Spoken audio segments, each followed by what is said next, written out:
তো এখানে কি করতেছিস? আরে দোস্ত, কি অবস্থা তোর? এই অবস্থা কেন? মাথায় গামছা, তারপরে গায়ে গেঞ্জি, লুঙ্গি। তোর গাড়ি ঘোড়া ছিল না, গাড়ি বাড়ি ছিল না, তুই কি অবস্থা? এই অবস্থা কেন? আরে দোস্ত শোন, সব নিয়তির খেলা। আরে দোস্ত, তোর কি অবস্থা? এই তো আমার তো আলহামদুলিল্লাহ, আমার ভাই গাড়ি বাড়ি হয়েছে ভাই। চল, তোর এই অবস্থা আমি পরিবর্তন করবো ইনশাআল্লাহ। আর আমার একজন মানুষ আছে, তোর জীবনটা বদলে দেবে ভাই। তাই চল নাকি? ভাই, আয়।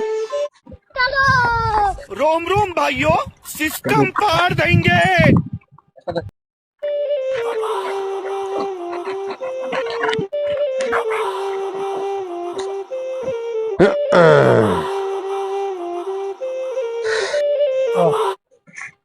এই তো বাবা, তোর পুরো লাইফ পরিবর্তন করে দিবে আমাদের এই বাবা।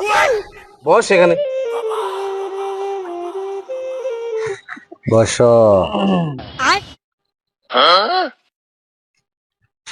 তুই এখন এখানে আসিস? যা এখান থেকে তুই। তোকে তো না আমার এলাকায় আর কোনোদিন না দেখি। বস দুস্থ, বস। দাঁড়িয়ে গেলে তুই? এই বাবা আমার ভবিষ্যৎ পরিবর্তন করে দেবে। হ্যাঁ অবশ্যই, অনেক জীবনের অনেক লাইফ পরিবর্তন করছে তো বাবা। ও যদি আমার ভবিষ্যৎ পরিবর্তন করতে পারে, হুম। ও নিজের ভবিষ্যৎ পরিবর্তন করে ও আকাশী বিমানে চড়তো, কিন্তু এইখানে এই পাহাড়ের ভিতরে হুম। গাছতলায় বসে এভাবে থাকতে হতো না। যুবক, তুমি বুঝো না, ধ্বংস হয়ে যাবা, তুমি ধ্বংস হয়ে যাবা। এইগুলা ওদের বন্ডামি।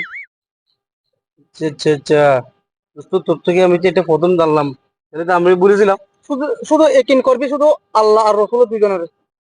আর আচ্ছা এই পৃথিবীতে সবাই সমান। তুই আল্লাহকে স্মরণ কর, আল্লাহকে পাবি, আর কারো কাছে না।